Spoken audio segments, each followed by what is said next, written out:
الحمد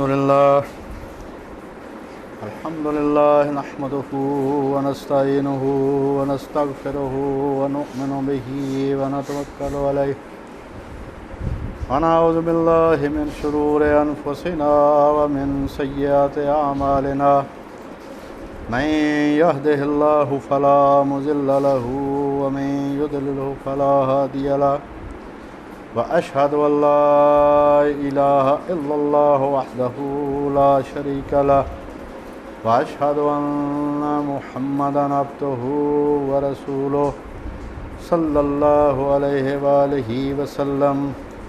أعوذ بالله من الشيطان الرجيم. بسم الله الرحمن الرحيم. ألف لام ميم. الله لا إله إلا هو الحي القيوم. نزل عليك الكتاب بالحق مصدقا لما بين يديه وأنزل التوراة والإنجيل.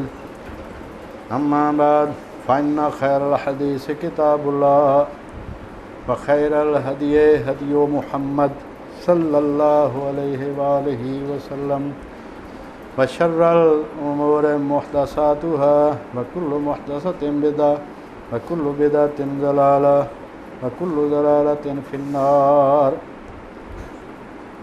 قرآن مجید کے ترجمہ و تشریح کے سلسلے میں آج ابتدا ہو رہی ہے سورہ آل عمران کی.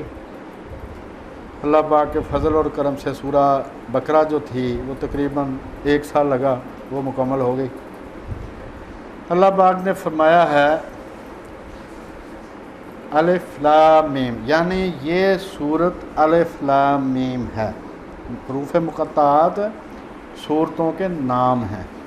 حروف مقطعات سورتوں کے نام ہیں، اور خود رسول کریم علیہ الصلاۃ والسلام سے کچھ سورتوں کے نام مروی بھی ہیں، جیسے کتاب التفسیر اس کی یا بخاری شریف مسلم، اس میں آتا ہے کہ یہ سورت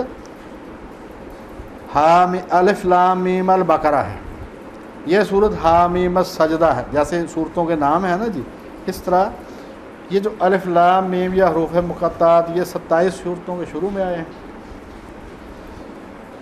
اور جب یہ نام آتا ہے تو اس کے عموماً 25 جگہ پر فوراً بعد قرآن مجید کا ہی ذکر شروع ہو جاتا ہے. جہاں بھی حروف مقطعات آئے ان کے فوراً بعد 25 جگہ پر فوراً بعد قرآن مجید کا ذکر شروع ہو جاتا ہے. اس سے حدیثوں سے بھی اس بات کی تائید ہوتی ہے، قرآن مجید کی عبارت سے بھی، کہ یہ سورتوں کے نام ہیں. اللہ پاک نے فرمایا کہ اللہ وہ ہے جس کے سوا الہ کوئی نہیں اور اس کے سوا کوئی عبادت کے لائق نہیں. وہ خود ہمیشہ زندہ اور ہمیشہ باقی رہنے والا ہے، یعنی قیوم ہے کہ خود قائم ہے اور سب کچھ اس کے حکم سے قائم. فرمایا گیا محمد اس نے تم پر سچی کتاب نازل کی. نزل علیک الکتاب بالحق، یا رسول اللہ ہم نے آپ پر سچی کتاب نازل کی. مصدق لما بین یدیہ، جو پہلی کتابوں کی مصداق ہے. یہ لفظ یاد رکھنا آپ نے. تصدیق تو ان کی کرتی ہے صرف اس بات میں جو اللہ کی وحی میں سے باقی بچ گیا، ان میں سے اس کی تصدیق کرتی ہے. اصل میں کیا ہے، ان پیش گوئیوں کی مصداق ہے یہ کتاب. خود رسول کریم علیہ الصلوۃ والسلام بھی ان پیش گوئیوں کے مصداق ہیں جو تورات اور انجیل میں آئیں، اور یہ کتاب ان پیش گوئیوں کی مصداق ہے اس کے بارے میں جو تورات اور انجیل میں پیش گوئیاں تھیں. یہ ان پیش گوئیوں کے بالکل مطابق ہے. اس کے پہلے سے خبر دی جا چکی تھی، اس رسول کی بھی اور اس کتاب کی بھی. یہاں پر رسول کریم کا ذکر نہیں ہے، لیکن دوسری جگہ سے پتہ چلتا ہے کہ رسول کریم علیہ الصلوۃ والسلام کے بارے میں قرآن مجید میں ہی فرمایا کہ یہ جو اہل کتاب ہیں یہ آپ کو اپنی کتابوں میں لکھا ہوا پاتے ہیں. یعنی آپ کے بارے میں پیش گوئیاں ہیں وہاں پر. صرف ایک نقطہ کہ انجیل متی کی جو انجیل ہے، پہلی انجیل، اس میں سیدنا عیسیٰ علیہ الصلوۃ والسلام سے یہودیوں نے پوچھا کہ کیا تو ایلیا ہے؟ کیونکہ یہودیوں کے عقیدے کے مطابق حضرت الیاس علیہ السلام، جن کا نام ان کے ہاں ایلیا ہے، وہ زندہ تشریف لے گئے تھے آسمان پر۔ تو ان کا عقیدہ ہے کہ قیامت کے قریب وہ دوبارہ تشریف لائیں گے، جس طرح ہمارا عقیدہ اور عیسائیوں کا عقیدہ ہے کہ سیدنا عیسیٰ علیہ السلام زندہ اللہ پاک کے پاس چلے گئے، آسمانوں پر چلے گئے، اب وہ قیامت کے نزدیک تشریف لائیں گے، اس دنیا میں زندگی گزاریں گے۔ اسی طرح حضرت الیاس علیہ السلام کے بارے میں یہودی حضرات کا عقیدہ تھا کہ وہ تشریف لائیں گے قیامت کے قریب۔ جو آخری کتاب ہے اس کی، پرانے عہد نامے کی، جو یہودی جن کو مانتے ہیں، ملکی ہے اس کا نام، اس میں ہے کہ وہ قیامت کے قریب تشریف لائیں گے، یعنی ان کے ہاں یہ حضرت الیاس علیہ السلام قیامت کی نشانیوں میں سے ایک ہے۔ تو انہوں نے آپ سے پوچھا، سیدنا عیسیٰ علیہ السلام سے تعارف وہ حاصل کرنا چاہ رہے تھے کہ کیا تو ایلیا ہے؟ آپ چپ۔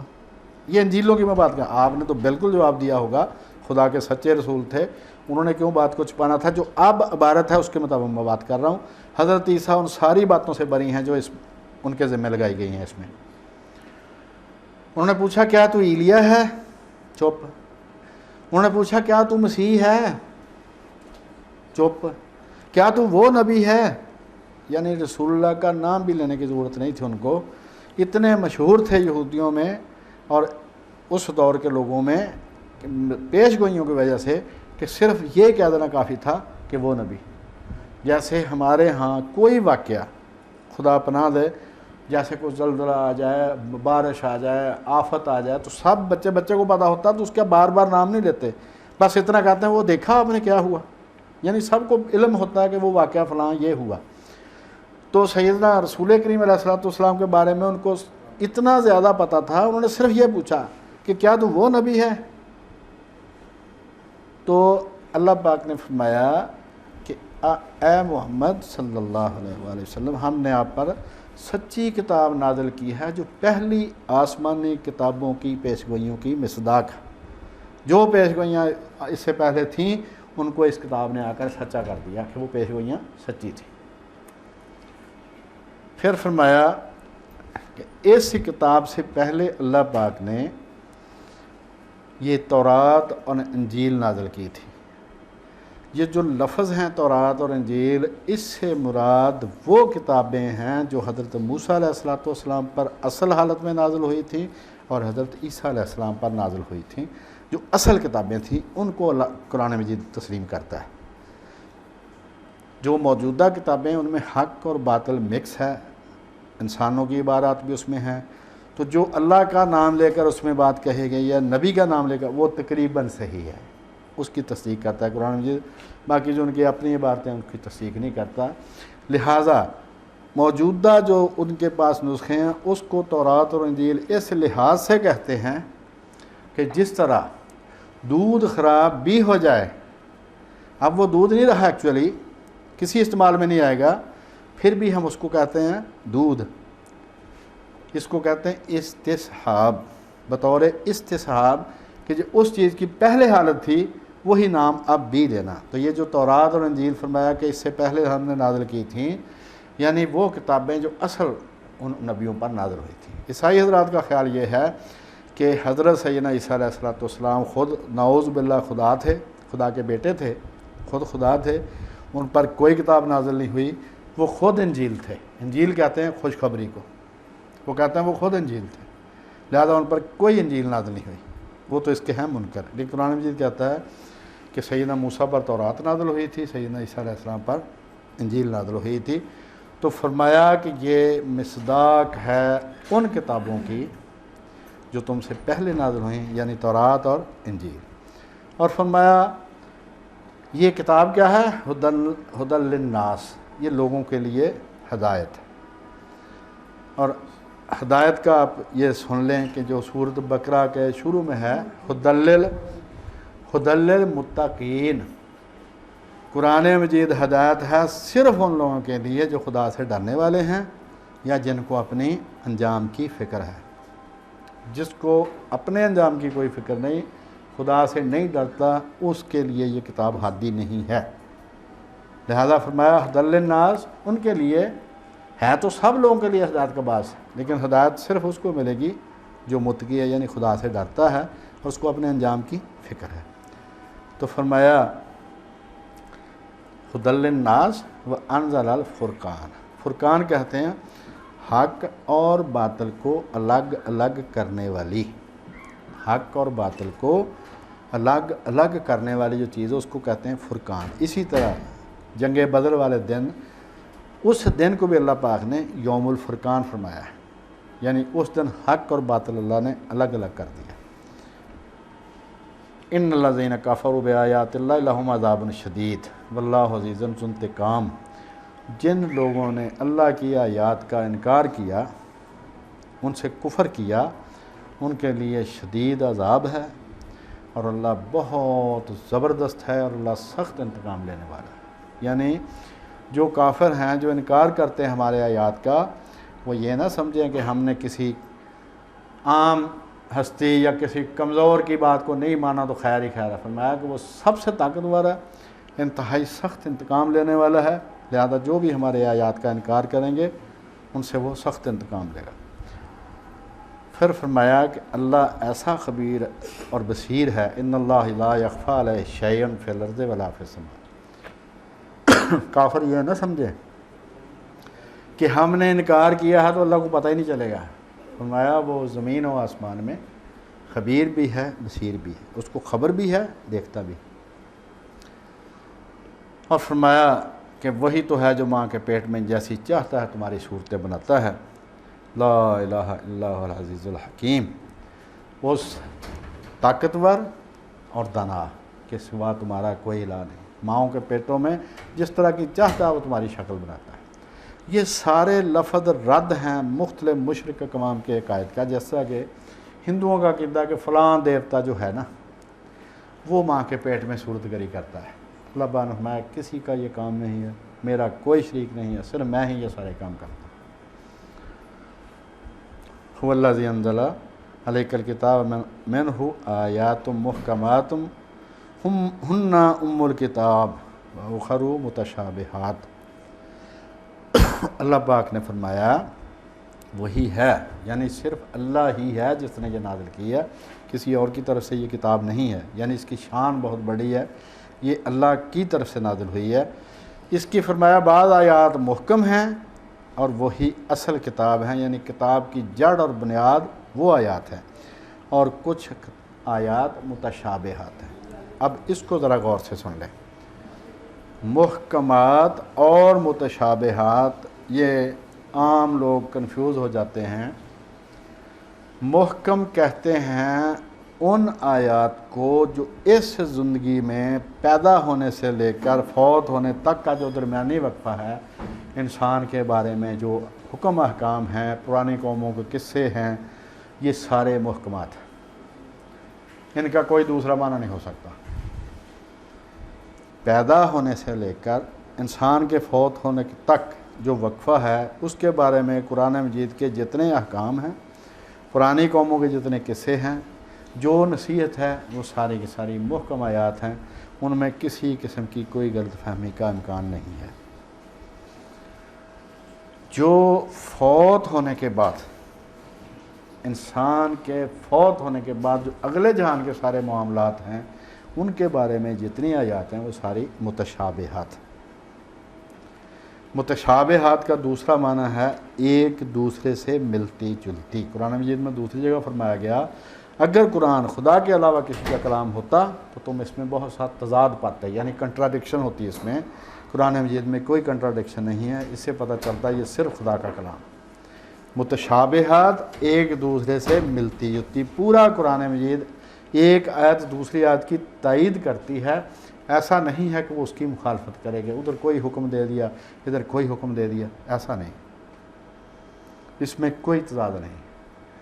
تو اللہ پاک نے فرمایا کہ اس کتاب کی کچھ آیات ایسی ہیں جو محکم ہیں، جو اس زندگی کے بارے میں ہیں، کچھ آیات ایسی ہیں جو متشابہات ہیں، جو اگلے جہان کے بارے میں ہیں۔ اگلے جہان میں کیا ہے؟ جنت ہے، دوزخ ہے، قیامت ہے، پرصراط ہے، بے شمار معاملات ایسے ہیں، یا خود خدا تعالیٰ کہ ثم استوی علی العرش، پھر وہ عرش پر مطلب تخت حکومت پر بیٹھا، یعنی حکومت اسی کی۔ ان آیات کی تشریح نہ ہماری سمجھ میں آ سکتی ہے، نہ ہم کر سکتے ہیں، نہ کسی نے وہ جہان دیکھا ہے جو بتا سکے۔ اللہ نے جو بتا دیا اس پر ایمان رکھتے ہیں، اپنی طرف سے اس میں کچھ نہیں کہتے۔ لیکن جن کے دلوں میں بیماری ہے، جن کا ارادہ ہدایت لینے کا نہیں ہے، ان کے بارے میں اللہ پاک نے فرمایا کہ جن کے دلوں میں ٹیڑھ ہے وہ ہمیشہ متشابہات میں ہی گفتگو کریں گے، انہوں نے اسی کے پیچھے جانا ہے۔ محکمات کی بات ہی نہیں، کیونکہ محکمات میں تو ماننے سے ذمہ داری پڑتی ہے۔ اگر محکمات کی بات کریں تو اس سے تو بھائی کام کرنا پڑنا ہے، 5 نمازیں پڑھنی ہیں، روزے رکھنے، حج کرنا، زکوٰۃ دینی، سچ بولنا، حلال کمانا، یہ ساری ذمہ داریاں پڑتی ہیں۔ لہٰذا ان لوگوں کا کام کیا ہے؟ صرف زبانی چسکے لینے، اور جو متشابہ آیات ہیں اگلے جہان کے بارے میں ہیں، جن کے بارے میں اس انسان کو پتہ ہی کچھ نہیں ہے، نہ وہ اس کا کوئی حل کر سکتا ہے، ان کے بارے میں وہ بات کریں گے تاکہ فتنہ برپا کریں، تاکہ وہ یہاں پر فتنہ پھیلائیں اور اس کی اصلی مراد کا پتہ کریں، جبکہ ان کی اصلی مراد اللہ تعالیٰ کے سوا کوئی نہیں جانتا۔ وَمَا يَعْلَمُ تَأْوِيلَهُ إِلَّا اللَّهُ، اللہ کے سوا ان کی تعویل، ان کا مطلب کوئی نہیں جانتا۔ وَالرَّاسِخُونَ فِي الْعِلْمِ، جو علم میں پکے ہیں، علم میں راسخ ہیں۔ راسخ کہتے ہیں رسوخ حاصل کرنے کا والے کو، رسوخ رکھنے والے کو، جو علم میں بہت پکا ہو۔ وہ کیا کہتے ہیں؟ وہ کہتے ہیں کہ جو کچھ بھی ہے یہ سب ہمارے پروردگار کی طرف سے ہے، ہم اس پر ایمان لائیں۔ جو متشابہات ہیں وہ بھی ہمارے سر آنکھوں پر، جو اللہ تعالیٰ نے فرمایا ہم اس پر ایمان لاتے ہیں، جو سب ہمارے رب کی طرف سے ہے۔ اور نصیحت اللہ پاک نے فرمایا وہ صرف عقل مند ہی قبول کرتے ہیں، یعنی بات اب تمہیں سمجھا دی ہے، اس کو قبول صرف عقل مند کرے گا۔ اب وہ جو راسخون فی العلم ہیں، جو پکے عالم ہیں، بڑے عالم ہیں، وہ دعا کیا کرتے ہیں؟ یہ دعا اپنی دعاؤں میں ضرور شامل کر لینی چاہیے، کیونکہ رنگ برنگے فتنے اس دور میں تو خیر ہر دور میں رہیں، لیکن اس دور میں ان کی رسائی بہت زیادہ ہو گئی، پھیلاؤ بھی بہت زیادہ ہے، اور ہر بندے کی رسائی ہے ان تک۔ ربنا لا تزغ قلوبنا بعد إذ هديتنا وهب لنا من لدنك رحمة إنك أنت الوهاب۔ اے اللہ، جب تو نے ہمیں ہدایت بخش دی ہے تو اس کے بعد ہمارے دلوں کو ٹیڑھا نہ ہونے دینا، اور ہمیں اپنے ہاں سے نعمت عطا فرما، یعنی ہدایت کی نعمت عطا فرما، اور تو بہت عطا فرمانے والا ہے۔ اور یہ بھی کہتے ہیں ربنا انک جامع الناس لیوم لا ریب فیہ ان اللہ لا یخلف المیعاد۔ اے اللہ، تو سب انسانوں کو قیامت والے دن جمع کرنے والا، یعنی مرنے کے بعد حساب لازمی ہے، اور اللہ اپنے وعدے کے خلاف نہیں کرتا۔ جب اس نے وعدہ کر لیا کہ میں سب کو جمع کروں گا، نیکوں کو اجر دوں گا، بروں کو سزا دوں گا، تو اللہ نے فرمایا کہ میں اپنے وعدے کے خلاف نہیں کرتا۔ لہٰذا جو راسخون فی العلم، جو بڑے عالم ہیں، جو اللہ پاک سے کہتے ہیں کہ بے شک یوم حساب آنے والا ہے، اور اس میں تو نیکوں کو ضرور اجر دے گا اور بروں کو ضرور سزا دے گا، کیونکہ تو اپنے وعدے کے خلاف نہیں کرتا۔ آگے فرمایا کہ جو لوگ کافر ہوئے اس دن، ان کا نہ تو مال ہی اللہ کے عذاب سے ان کو بچا سکے گا، اور نہ ہی ان کی اولاد کچھ کام آئے گی۔ یہ لوگ دوزخ کا ایندھن ہوں گے، جس کو ہم اپنی بولی میں کہتے ہیں بالن ہوں گے۔ دوزخ کی آگ میں کہ جائیں گے تو ان کو بھی آگ لگنے کے بعد آگ اور زیادہ ہو جائے گی۔ تو فرمایا جو لوگ کافر ہوئے ان کا مال اللہ کے ہاں ان کو اس دن عذاب سے نہیں بچا سکے گا، اور نہ ہی اولاد کچھ کام آئے گی۔ یہی دو سارے ہیں بیسک اس دنیا میں، کہ یا تو اس کے خاندان میں اس کے بیٹے زیادہ ہوتے ہیں تو وہ کسی بھی سزا سے بچ جاتا ہے، لوگوں سے بچ جاتا ہے، یا وہ اپنا پیسے دے کے اپنی جان چھڑا دیتا ہے۔ فرمایا وہاں پر یہ دونوں کام نہیں ہوں گے، بلکہ مختلف جگہوں پر قرآن مجید نے یوم حساب کے بارے میں کلیئر کر دیا ہے کہ کسی قسم کا کوئی بھی وہاں پر آسرا نہیں آپ کو ملے گا۔ یوم لا بیع فیہ ولا خلۃ ولا شفاعہ، دوسری جگہ پہ آتا ہے وہ دن وہ ہے جس دن نہ کو خرید و فروخت ہوگی، یعنی پیسے لے کے جان نہیں چھوٹے گی، رشوت دے کے جان نہیں چھڑا سکتا، ولا خلۃ، نہ کوئی جگری یار ہی کام آئے گا۔ اس دنیا میں جو طریقے ہیں جان چھڑانے کے یہی ہیں نا، یا پیسے دے کے جان چھڑا لی, یا کوئی جگری دوست نے سفارش کر دی, ولا شفا, نہ کوئی سفارش کرنے والا ملے گا تمہیں. نیکوں کا سفارش کرنے والے ہوں گے, بروں کا سفارش کرنے کو کوئی نہیں. فرمایا ان کا حال بھی فرعونیوں اور ان سے پہلے لوگوں کا ہوگا. جس طرح فرعون پر عذاب آیا, جو سزا فرعون کو ملی, جس طرح وہ تباہ و برباد ہوا, ہماری آیات کا اب بھی کوئی انکار کرے گا تو اس کا انجام وہی ہوگا جو فرعون کا ہوا تھا. جنہوں نے ہماری آیات کو جھٹلایا, پھر اللہ نے ان کے گناہوں کے سبب ان کو پکڑ لیا, اور اللہ شدید عذاب کرنے والا. یعنی فرعون, اس کے اگر آپ جو وہ ان کے ساتھ کرتا تھا بنی اسرائیل کے ساتھ, قرآن مجید نے تو مختصر بات کی ہے کہ انتہائی حد تک امیز عذاب دیتا تھا, انتہائی دردناک عذاب دیتا تھا. لیکن جو بائبل ہے اس میں اس کی جو تفصیل ہے, خدا پناہ دے, آدمی حیران ہوتا ہے کہ یہ کئی صدیاں انہوں نے یہ عذاب بھگتا ہے. پھر جب اس کی باری آ گئی تو پھر ان میں سے چھوڑا اللہ نے کوئی نہیں, فرعونیوں میں سے. تو فرمایا کہ جو اس دور میں بھی ہماری آیات کو انکار کریں گے, ان پر نہیں مانیں گے, ان کے ساتھ ہی وہی ہوگا جو فرعون کے ساتھ ہوا. اور فرمایا اے نبی یہ دیکھیں رسول اللہ کے پیش گوئی, اے پیغمبر کافروں سے کہہ دو کہ تم دنیا میں بھی جلد ہی مغلوب ہو جاؤ گے, یعنی تمہیں دنیا میں بھی شکست ہوگی, اور آخرت میں جہنم کی طرف ہانکے جاؤ گے, اور وہ بہت بری جگہ ہے. اور یہ پیش گوئیاں جو قرآن مجید میں ہیں, حدیثوں میں ہیں, بالکل اسی طرح پوری ہوئی ہیں کہ اللہ پاک نے مسلمانوں کو غلبہ دیا, حالانکہ ان کی تعداد بڑی تھوڑی تھی. رسول کریم علیہ السلام 10 سال مدینہ میں تشریف فرما رہے ہیں. 10 سال کے عرصے میں 82 جنگیں ہوئی ہیں. 1059 لوگ دونوں طرف سے قتل ہوئے 82 جنگوں میں. 1059 1050 دونوں طرف سے, اور ان میں سے 259 تھے مسلمان اور باقی سارے تھے وہ دوسرے فریق.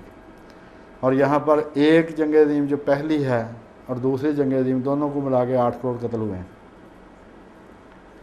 تو اللہ تعالیٰ نے فرمایا کہ کافروں سے کہہ دیں کہ ان قریب تم کو شکست ہوگی, یہاں پر بھی تمہیں شکست ہوگی, اور آخرت میں جہنم کی طرف ہانکے جاؤ گے, اور وہ بہت بری جگہ ہے. آگے آ گیا جنگ بدر کا بیان.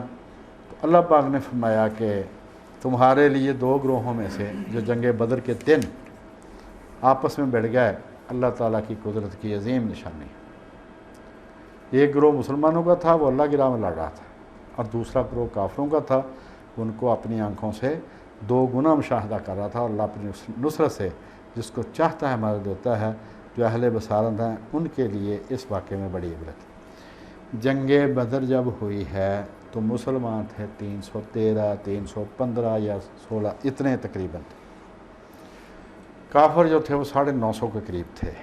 ان کے پاس گھوڑے, اونٹ, سامان بہت زیادہ تھا. مسلمانوں میں سے 313 میں سے صرف 2 کے پاس تلواریں تھیں, باقیوں کے پاس ڈنڈے سوٹے.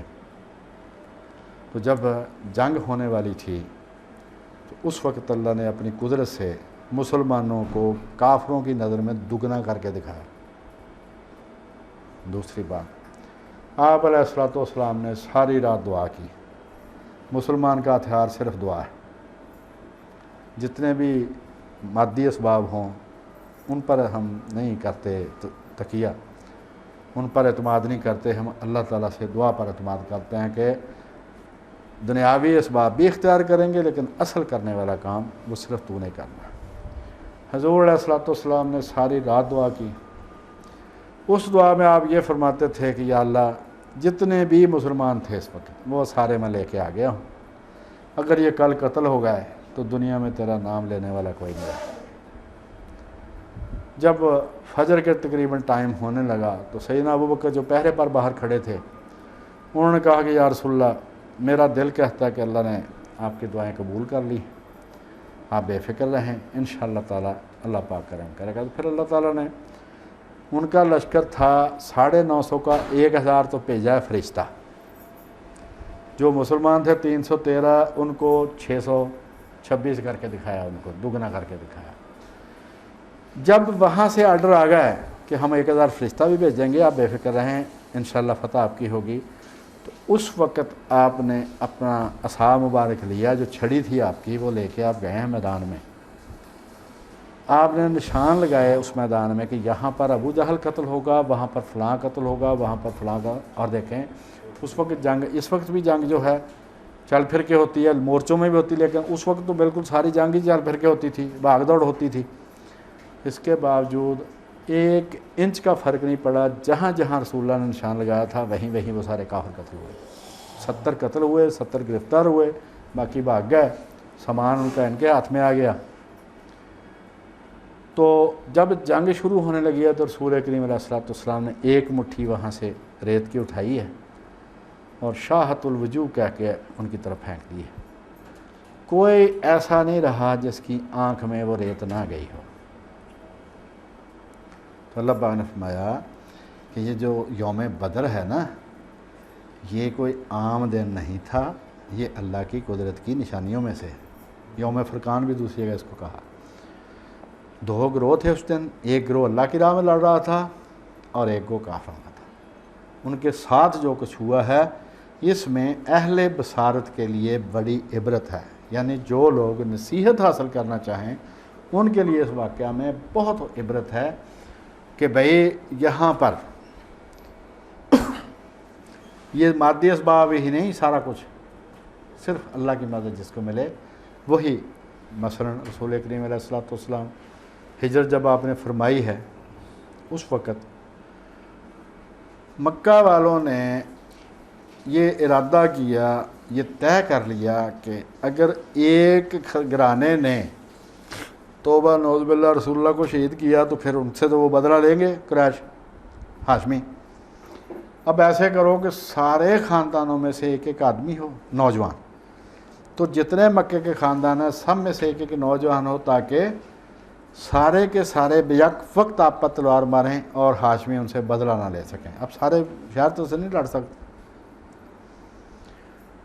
جب بھی کسی نبی کو اس کی قوم نے قتل کرنا چاہا ہے تو اس وقت نبی کو ہجرت کا آرڈر ہو جاتا ہے. تو رسول کریم علیہ السلام کے بارے میں جب انہوں نے یہ پروگرام بنا لیا، اللہ پاک نے آپ کو بتایا کہ اب آپ ہجرت کر جائیں. ان کے درمیان میں سے رسول اللہ گئے ہیں. یہ جو فرمایا نا کہ مدد تو اللہ کی طرف سے ہے، اور اس میں عقل مندوں کے لیے، نصیحت حاصل کرنے والوں کے لیے بڑی نصیحت کی بات ہے، عبرت کی بات ہے. عبرت کہتے ہیں نصیحت حاصل کرنا، کہ ان کے درمیان میں سے رسول اللہ گئے، ان کو نظر ہی نہیں آئے. پھر جس طرف مدینہ ہے اسے الٹی سائڈ پر غار ثور میں آپ 3 دن رہے ہیں، وہاں تک وہ پہنچ بھی گئے، نہیں نظر آئے. پھر سراقہ جو تھے، یعنی مدد جب اللہ کرتا ہے تو پھر ایسے نہیں کہ وہ اپنے بندے کو چھوڑتا نہیں ہے. وہ ایک حد تک آزمائش ہوتی ہے، اس کے بعد پھر وہ آرڈر آ جاتے ہیں، تو پھر وہ مدد تھا. راستے میں جا رہے تھے، ایک کافر کو آپ نے بطور بدرکہ آپ نے لیا جو راستہ بتانے والا ہوتا ہے، کیونکہ آپ ایسے بیچ میں روٹین کے راستے سے نہیں آپ گئے تاکہ وہ پکڑ نہ سکیں. انہوں نے 100 اونٹ کا رسول اللہ پر انعام رکھا تھا، جو بھی پکڑے. تو سراقہ بن مالک رضی اللہ تعالیٰ عنہ اس وقت ایمان نہیں لائے تھے، یہ گھوڑے پر آپ کے پیچھے پہنچ گئے. پہلے ٹھوکر لگی، نہیں باز آئے، پھر گھوڑا دھنس گیا، پھر انہوں نے معافی مانگی. تو رسول اللہ نے کہا کہ سراقہ تم ہمیں پکڑنے کے لیے آ گئے ہو صلی اللہ علیہ وسلم، میں تیرے ہاتھوں میں بادشاہ ایران کے کنگن دیکھ رہا ہوں. اب 2 بزرگ رسول کریم علیہ السلام اور سیدنا ابو بکر بظاہر جان بچا کے جا رہے ہیں، اور ایران اور روم، یہ ترکی اور ایران، جس کو روم کہتے تھے ترکی کو، یہ دونوں اس وقت کی سپر پاورز تھیں، خود ان حالات میں تشریف لے جا رہے ہیں. لیکن ان سے کیا کہا کہ تیرے ہاتھ میں بادشاہ ایران کے کنگن. اب بادشاہ کے کنگن تو تب ہی اتریں گے نا جب وہ مکمل بے بس ہو جائے گا. تو فرمایا تیرے ہاتھ میں تو مجھے، تو ہمیں پکڑنے کے لیے شاہ ایران کے کنگن. وہ حیران کہ یا رسول اللہ یہ کیا حالات ہیں. پھر انہوں نے ایمان بھی قبول کیا، اسلام لائے. ان کا جی اب میں سب کو میں بتاؤں گا کہ اس راستے پر آپ نہیں ہیں، یعنی ان سب کو میں کسی اور راستے پر لگا دوں گا. جب حضرت عمر کے دور میں ایران فتح ہوا تو بادشاہ ایران یزدگرد جو تھا، اس کے سونے کے کنگن جو تھے وہ جناب خزانے میں سے نکلے. تو آپ نے فرمایا کہ سراقہ کو بلاؤ. ان کو بلایا تھا، ہم نے کہا سراقہ یہ پہن لے، انہوں نے کہا جی سونا تو حرام ہے مردوں کے لیے، آپ نے کہا بالکل حرام ہے لیکن پیش گوئی رسول اللہ کی سچی کرنی، تو انہوں نے پہنے پھر اتار دیے۔ یعنی یہ ہے اللہ کی مدد جس کے لیے اللہ پاک نے فرمایا کہ اللہ کی مدد جب آتی ہے تو اس میں نصیحت حاصل کرنے والوں کے لیے بڑی نصیحت ہوتی ہے کہ بھئی طاقتور کمزور کا کوئی مسئلہ نہیں، مسئلہ ہے اللہ کی مدد کا جس کو حاصل ہو جائے۔ تو اس کا اس دور میں آپ نے دیکھا ہوگا نظارہ 2021 میں، یہ طالبان اگر آنکھوں سے نہ دیکھا ہوتا، کتابوں پڑھتے کہنا تو سارا ہی جھوٹ ہے، ہو ہی نہیں سکتا ایسے کہ پوری دنیا ایک طرف 18,000 ایک طرف، سامنے کی بات ہے۔ تو یہ اللہ تعالیٰ کی کرم نوازیاں ہیں۔ اللہ تعالیٰ سے دعا یہ ہے اللہ تعالیٰ ہمیں قرآن مجید کو پڑھنے سننے اس پر عمل کرنے کی توفیق عطا فرمائے، رسول اللہ کی پیروی کی توفیق عطا فرمائے، اور پوری امت کو قیامت والے دن رسول اللہ کے قدموں میں جمع کر دے۔ وما لنا الا البلاغ۔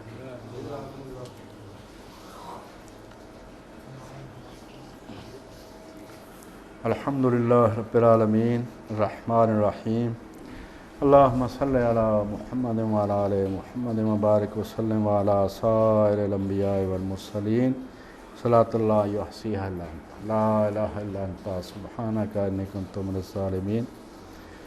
اللہم انی اسألک من الخیر کلہ ما علمت منہ وما لم اعلم واعوذ بک من الشر کلہ ما علمت منہ وما لم اعلم۔